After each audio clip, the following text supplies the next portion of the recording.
Hey guys, welcome back to my channel. Thank you very much for joining me. For this video, I'm going to be continuing the multiple choice series. So let's get right into it.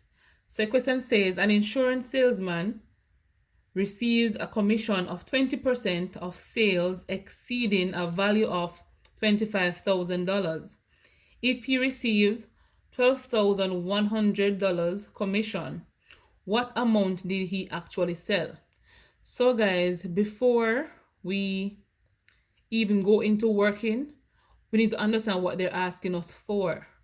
All right, so they said 20% commission if the sale exceed $25,000. So sales has to be 25,000 or more. All right, whatever the more is, he will get 20% of that more. I hope you're following me here. So if let's say the total sales came up to 75,000. All right. So we know that 75,000 passed 25,000, right? And it passed it by 50. And so this person will get 20% of that 50,000 and not the entire 75,000. That's very important to understand before approaching this question. Having the understanding, feel free to pause the video, try it yourself. If not, let's continue. So right here, we know that commission, I'm going to put C for commission, guys. So pardon me, I'm going to put COM. So commission is equal to X% of the total sales. All right. So we know the X% here represent the amount, the commission the person is receiving, the rate of the commission. And the commission they gave us here that he received was 12,100. So 12,100, because that's a commission, is equal to X%, which is 20%, which is 20 over 100 times the total sales, which we don't know. I'm going to call that X. All right. Total sales, X. From here, I'm going to transpose and find the value of X. So I'm going to cancel 21,105. No, we have, let me put it right here. So 12,100 is equal to X over 5. We have to multiply by 5 on both sides, guys, because we want to find the value of X. And right here, they are dividing. Remember that rule of integer. So 12,100 times 5, 500, 500, 5 ones 5, 5 twos 10, carry 1, 5 ones 5, and 1 6. So the total sales for this person was 60,500. But remember, I told you that the money has to exceed 25,000. And I gave you the 75,000 example. So he got 20% of, let me put X is equal to 60,500. He got 20% of this amount of money, guys. But the total sales in all would be this amount of money that he got the commission from plus the $25,000. Feel free to pause the video, guys, and examine it yourself. All right. So the money, the ask you what amount did he actually sell? So the money, to know how much he actually sell, you have to add the money that he got the commission from the total sales plus the 25,000. All right, because once it exceeds 25,000, he will get a commission of that amount of money, whatever the amount of money is. In this case, the money is 60,500. And so our answer, 60 plus 25 is 85. So the answer is 85,500. The most important thing here, guys, with this question is the part that says sales exceeding the value of $25,000. If you don't understand this, leave me a comment in the comment section below and I'll be happy to help you. Plus tomorrow, I'll be going live for a Saturday class.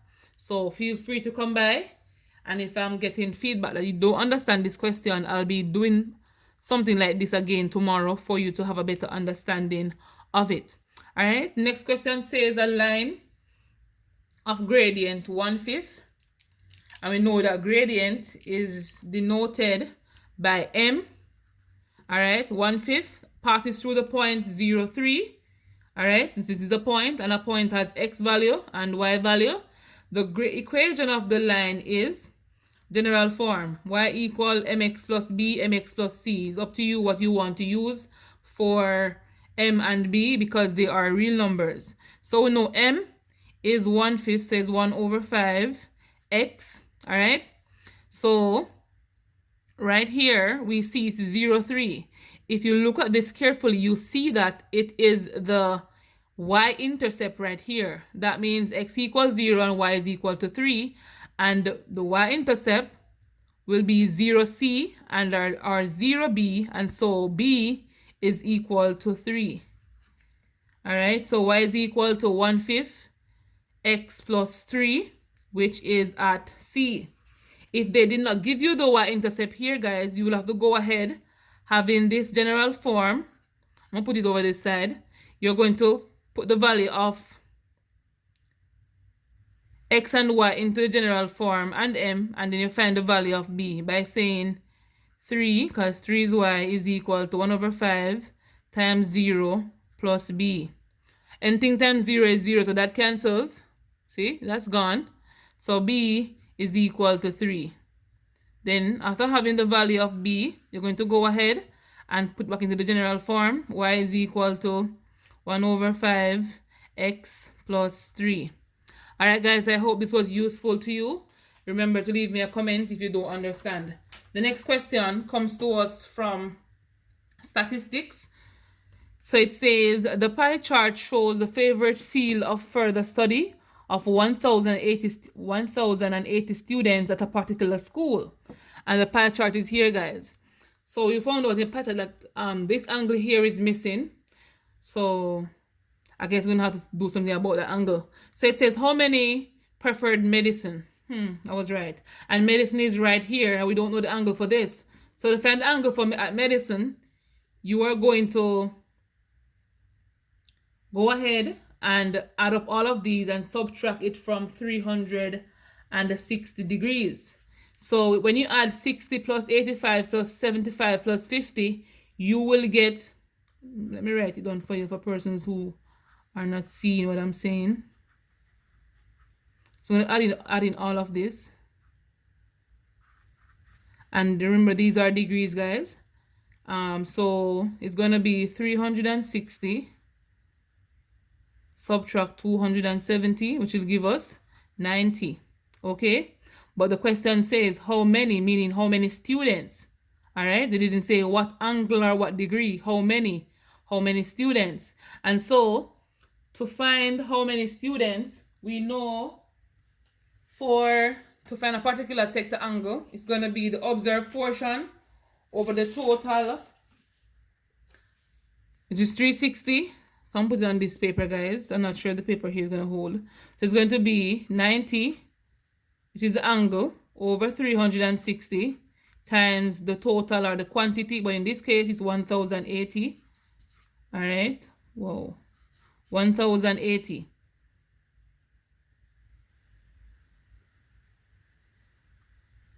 And so a quarter, 90 into 90 goes 1, into 360 goes 4. A quarter of 1,080.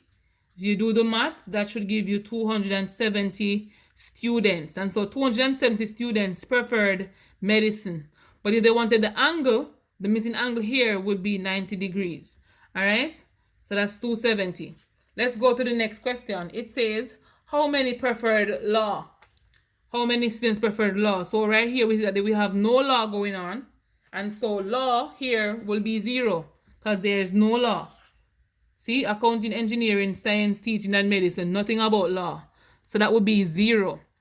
Next question says, if a student is chosen at random, the probability that he or she prefers teaching is, so the probability of them preferring teaching, probability of teaching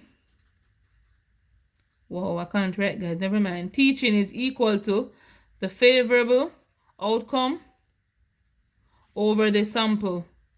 All right, the sample space. And the sample space here is being represented by degrees. So the favorable outcome for teaching is 50. So it's 50 over 360 because 360 gives you a complete revolution. All right, so everything here should give you 360 if you add them up. And we just found this to be 90.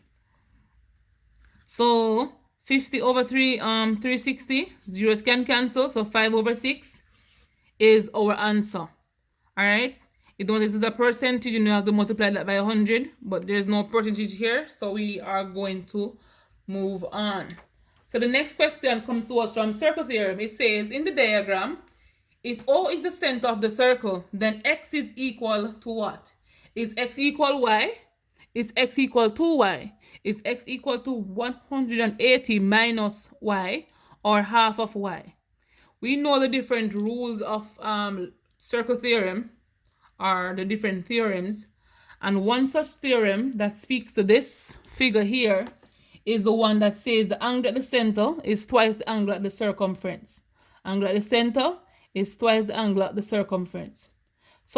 One person told me the answer would be Y.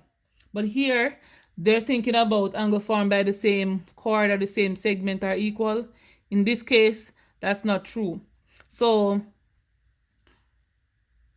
angle at the center is twice the angle at the circumference. And so, X is equal to 2Y. All right? So, the next question says, determine the resultant vector of the vectors BA and BC. So for resultant vector, guys, we know that if two vectors share a common point, one going clockwise, one going anti-clockwise, you find the resultant vector by completing the parallelogram, all right? And so we know that this diagram here is basically depicting the law of the, so let's say parallelogram law of vector or parallelism or how they call it. So to complete this parallelogram, guys, you have two ways of doing it. You can go by calculation or by completing the diagram. Any way you prefer, guys, that's also fine. So I'm going to put the here so we can say by, well, BE, by calculation, or we can say by drawing.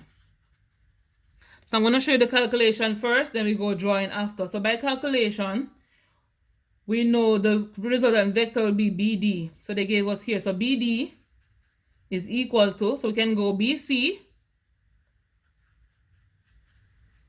and we can go CD. Or we can go BC, and then we go AB, or not AB, BA. B, come on, BA. So BC, BA.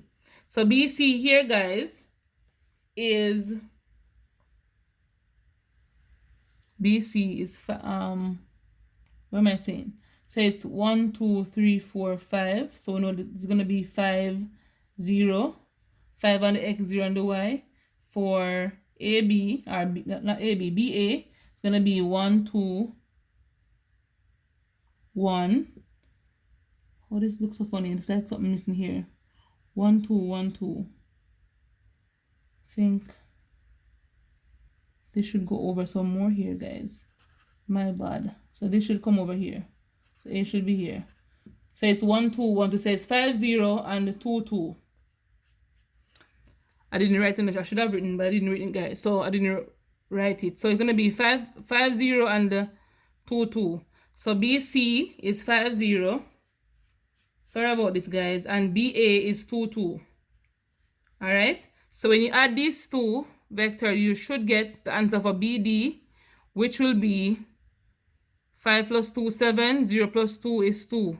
7, 2. And so D is our answer by calculation. But by drawing the diagram, guys, since as we know a parallelogram is basically a square that is tossed to the left or tossed to the right, so we know that once you move two, so let's say from B to A, you go 1, 2, 1, 2. So the same distance you move here, you move the same thing on this side because these two sides should be parallel. So you're going to move 1, 2, then 1, 2. And so right here, we will be completing our parallelogram. Okay? And so for the drawing part, we're basically going to connect B to D. And we're going to be counting the distance from B to D. So from B to D, you're going to be 1, 2, 3, 4, 5, 6, 7. And that's X. For Y, you're going to be 1, 2. And so 7, 2 is indeed the answer. So you have two ways of doing this, guys. Calculation or by drawing the diagram. All right? By completing the parallelogram. So the next part, guys, it says 6a squared minus 14a plus 4 is equivalent to what? So right here we see that they factored out, based on the answers we're seeing here, they factored out 2. So we're going to go ahead and do the same thing. That means you divide 2 into everything that's here, all the terms. So 2 into 6 goes 3a squared. 2 into 14 goes negative 7a. 2 into 4 goes 2 times. So now we have 2 times 3a squared minus 7a plus 2. Here, guys, we're going to go ahead and use the AC method to simplify this part. If you have another method, you can go ahead, but the AC method is going to be the most perfect one, since as we have a binomial going on here. So right here, AC method, A times C, 2 times 3 is equal to 6, but it's a negative 7 for B. And remember, when you add these two numbers, you should get the value of B. But when you multiply them, you should get AC. So a negative 6 and a negative 1, if you add them, you will get a negative 7. And if you multiply them, you get a positive 6. So we know that right here, those two can be used. So let's go ahead and simplify that part. So it's 2. Let's open this square bracket here. So instead of having 7a, I'm going to put negative 6, negative 1. So it's 3a squared minus 6a minus 1a, or just a, plus 2. We're going to go ahead and simplify. Between these two, we're going to be grouping these two and grouping these two. All right, remember, once you have 4 terms, you go ahead and group 2 that has the common term. Between these two, 3a is common. Let's take it out. So 3a into 3a squared is a. 3a into 6, negative 6 is a negative 2. With these two, a negative 1 is common. So it's going to be a minus 2. Between these two terms, a minus 2 is common. So a minus 2 is common. And we're left with what? 3a minus 1. If you don't know how to do this, guys, I have videos on these. You can go and check them out. And you will see. And so our answer is now 2 times 3a minus 1 times a minus 2 in bracket. And the answer, 3a minus 1, a minus 2, is at a, right here. I hope that part was useful to you guys. Feel free to pause and observe again. The next question comes to us from vectors again. It says, in the diagram not drawn to scale, u is the vector 5, 3, and v is 7, negative 9. QR is the vector. And so QR here is basically this. All right? And they say that so QR, to go to QR, they have to go QP.